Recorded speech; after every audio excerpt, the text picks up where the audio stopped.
आइए द्विघात बहुपद के कुछ उदाहरणों के बारे में समझते हैं।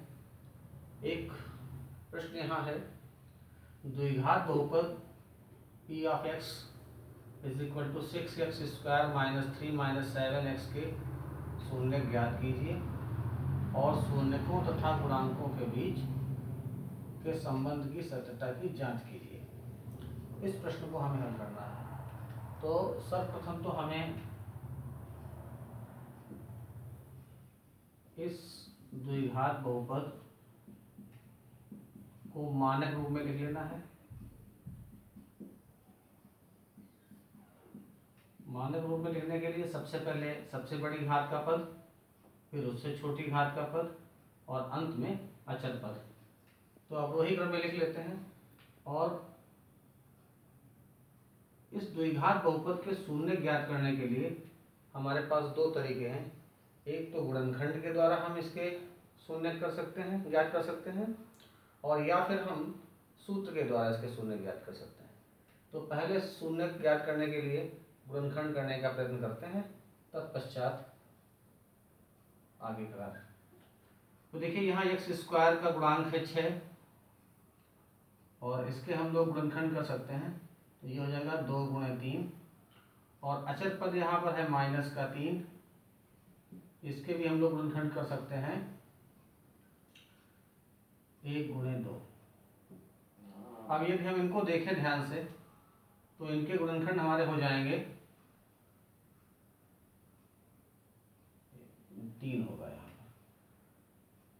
तो ये हो जाएगा 3 तिया 9 और ये हो जाएगा 2 एकम 2 और ये निशान माइनस का है तो यहाँ माइनस लगा देंगे और इन दोनों अंकों को माइनस करेंगे तो आ जाएगा 7। ये इस तरीके से बीच वाला पद हमें प्राप्त हो जाता है। अब यहाँ पर इस 7 के स्थान पर 9 माइनस 2 लिखना है हमें। तो यहाँ लिख लेते हैं 6x square minus 9 minus 2x minus 3। 6x square 9 से x की गुणा करेंगे तो 9x माइनस माइनस मिलकर प्लस हो जाएगा। 2 से x की गुणा करेंगे 2x माइनस 3। इन दोनों में से 3x कॉमन ले लेंगे तो हमारे पास बचेगा 2x माइनस 3 और इन दोनों में कुछ भी कॉमन नहीं तो 1 कॉमन लेंगे 2x माइनस 3। 2x माइनस 3 दोनों जगह पे आ रहा है, यहाँ ले देंगे 2x माइनस 3, यहाँ बचेगा 3x और ये प्लस का 1। इस तरीके से जो बहुपद हमें दिया गया था उस बहुपद के बहुत आसानी से हमने गुणनखंड कर लिए हैं। अब इन गुणनखंडों के द्वारा हमें शून्य ज्ञात करना है। तो शून्य ज्ञात करने के लिए प्रत्येक रैखिक गुणनखंड को अलग अलग शून्य के बराबर करते हैं। तो शून्यकों के लिए क्या करना है, हमें पहला गुणनखंड ले लेना है, इसको बराबर 0 कर देना है और फिर दूसरा गुणनखंड लेना है, उसको भी बराबर 0 कर देना है।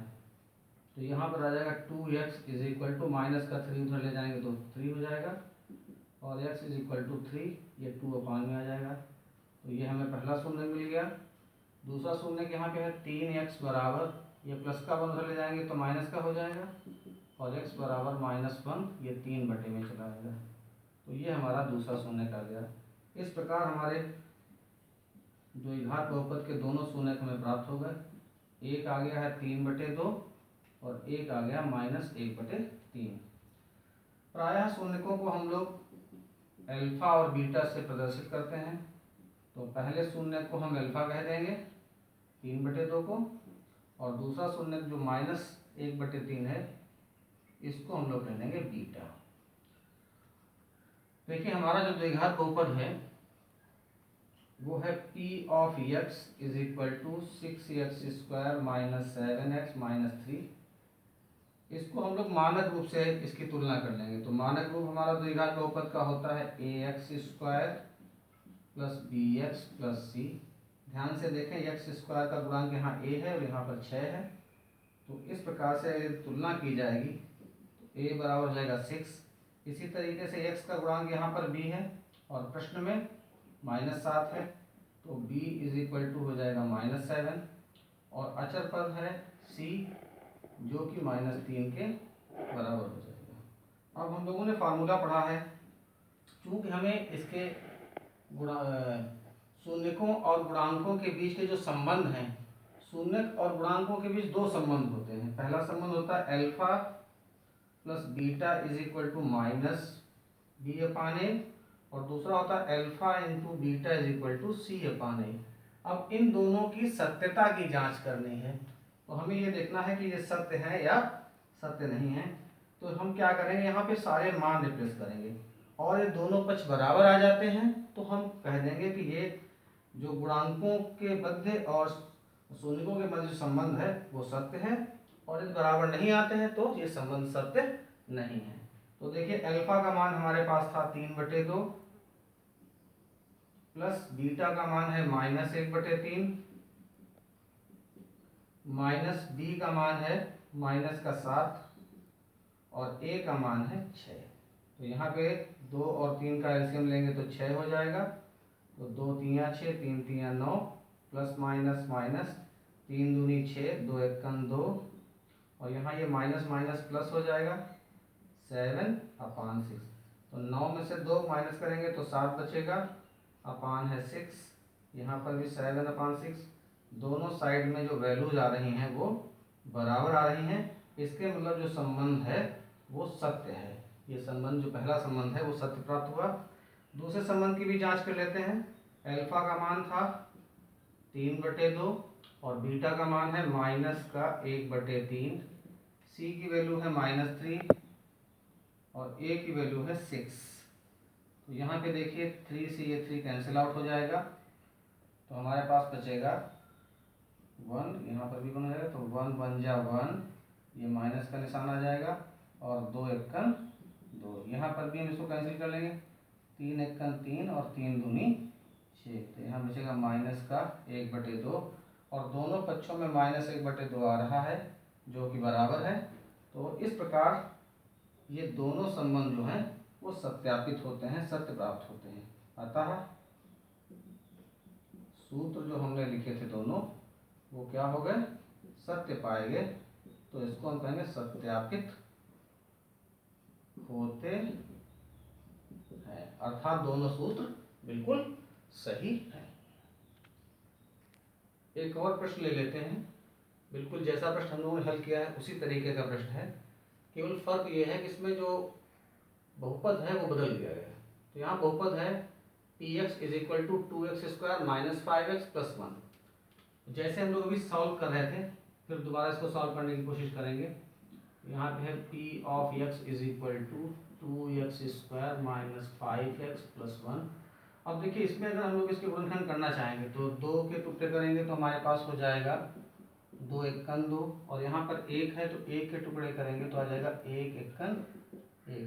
इसके हम किसी भी प्रकार से गुणनखंड कर लें, 2 1 2 और 1 1 1 ही प्राप्त होगा, और दोनों में प्लस के निशान है तो जोड़ने पे हमें 3 प्राप्त होगा।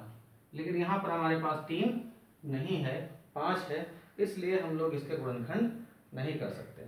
अब जब गुणनखंड नहीं कर पाएंगे तो फिर इसको कैसे हल करें, तो इसकी दूसरी विधि है जिसको सूत्र के द्वारा लगाते हैं। तो सबसे पहले हम लोग इस पूरे समीकरण को मानक रूप से इसकी तुलना कर लेंगे। तुलना करेंगे तो a बराबर हो जाएगा 2, b = हो जाएगा -5 और c = 1 हो जाएगा। फार्मूला हम लोगों ने पढ़ा था शून्य के लिए, x = -b plus minus √b² - 4ac whole upon 2a। Value replace करेंगे, -b की वैल्यू -5 है, v की वैल्यू -5 -4a 2 है, और b की वैल्यू c की वैल्यू 1 है, होल अपान 2 और a की वैल्यू 2 है। इसे थोड़ा सा हम लोग हल कर लेते हैं। तो ये minus minus plus 5 plus minus 5 square करेंगे तो 25 -4 2 जा 8 1 जा 8 अपान 2 2 जा 4 हो जाएगा। यहाँ लिख देंगे x = 5 प्लस माइनस √25 में से 8 माइनस करेंगे तो 17 आ जाएगा अपान 4। तो यहाँ पे जो दो मान हमें मिल रहे हैं वो पहला मान हो जाएगा x = 5 प्लस √17/4 और दूसरा हो जाएगा x is equal to 5 minus √17/4। ये बीच में प्लस माइनस दो निशान लगे हुए हैं, तो एक बार प्लस का निशान लगाएंगे और एक बार माइनस का। तो ये हमारे दो शून्य का गए। इस पहले शून्य को हम लोग अल्फा कहेंगे और दूसरे शून्य को बीटा। यही हमारे दोनों शून्य प्राप्त हो गए।